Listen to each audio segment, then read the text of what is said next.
Hello, അസ്സാം വലൈക്കും. Welcome back to my channel. എന്താണ് എല്ലാവരുടെയും വിശേഷങ്ങൾ? എല്ലാവർക്കും സുഖമല്ലേ?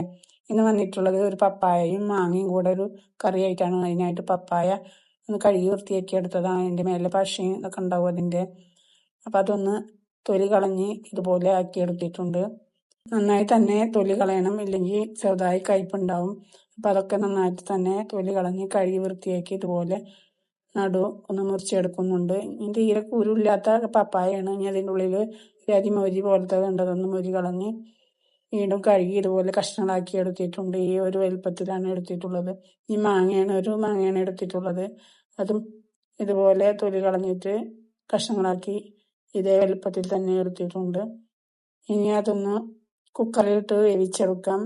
അപ്പം അതിനായിട്ട് ഒരു കുക്കർ എടുത്ത് അതിലേക്ക് ഇട്ട് കൊടുത്തിട്ടുണ്ട്. ഈ 2 പച്ചമുളക് നീളത്തിൽ മുറിച്ചതാണ്, അത് ഇട്ട് കൊടുക്കുന്നുണ്ട്.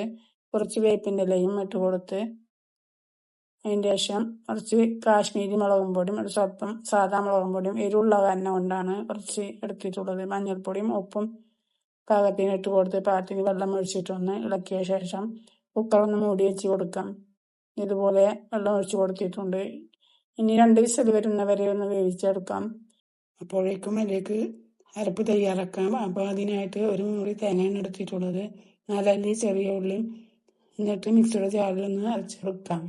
കുറച്ച് വെള്ളം ഒഴിച്ചിട്ടൊന്ന് അരച്ചെടുക്കാം. പാകത്തിന് വെള്ളം ഒഴിച്ചാൽ മതി, കൂടുതലായിട്ട് ഒഴിക്കണ്ട. പപ്പായയിൽ വെള്ളം ഒഴിച്ചിട്ടുള്ളതല്ലേ, അപ്പോൾ അതൊന്ന് അരച്ചെടുക്കാം. ഇത്ര വെള്ളമാണ് എടുത്തിട്ടുള്ളത്. ഇനി അതൊന്ന് നന്നായി തന്നെ അരച്ചെടുക്കാം. അപ്പോൾ കുക്കറൊക്കെ വിസിലടിച്ച് കിട്ടിയിട്ടുണ്ട്. അതൊന്ന് എയർ കളഞ്ഞ് ഒന്ന് തുറന്ന് നോക്കാം. അപ്പോൾ നന്നായിട്ട് വെന്ത് കിട്ടിയിട്ടുണ്ട്. മാങ്ങൊക്കെ പപ്പായയും അധികം ഉടയാത്ത തരത്തിൽ വെന്ത് കിട്ടിയിട്ടുണ്ട്. ഇനി അതൊന്ന് ഇളക്കിയിട്ട് അതിലേക്ക് തേങ്ങയും ഉള്ളിയും അരച്ചത് അതിലേക്ക് ഒഴിച്ചു കൊടുക്കുന്നുണ്ട്.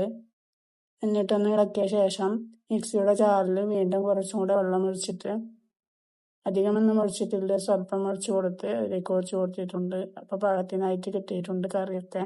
അതൊന്ന് ഇളക്കിയിട്ട് ഒന്ന് പതപ്പിച്ചെടുത്ത ശേഷം ഒന്ന് താളിച്ചെടുക്കാം. അതിനായിട്ടൊരു ചെറിയ പാത്രം സ്റ്റൗവിൽ വെച്ച് കൊടുത്തിട്ടുണ്ട്. കുറച്ച് വെളിച്ചെണ്ണ ഒഴിച്ച് കൊടുത്തിട്ടുണ്ട്. വെളിച്ചെണ്ണ ചൂടായ ശേഷം അതിലേക്ക് കടുകിട്ട് കൊടുത്ത് കടുക് പൊട്ടിയ ശേഷം ഉണക്കമുളക് ഒരു 3 എണ്ണം കഷ്ണങ്ങളാക്കി ഇട്ട് കൊടുത്തിട്ടുണ്ട്. വേപ്പിൻ്റെ ഇല കുറച്ച് തോനെ തന്നെ ഇട്ട് കൊടുത്താൽ കറിക്ക് നല്ല ടേസ്റ്റ് കിട്ടും. എല്ലാ കറികൾക്കും വേപ്പിൻ്റെ ഇല ഇത്തിരി കൂടുതൽ ഇട്ട് കൊടുത്താൽ.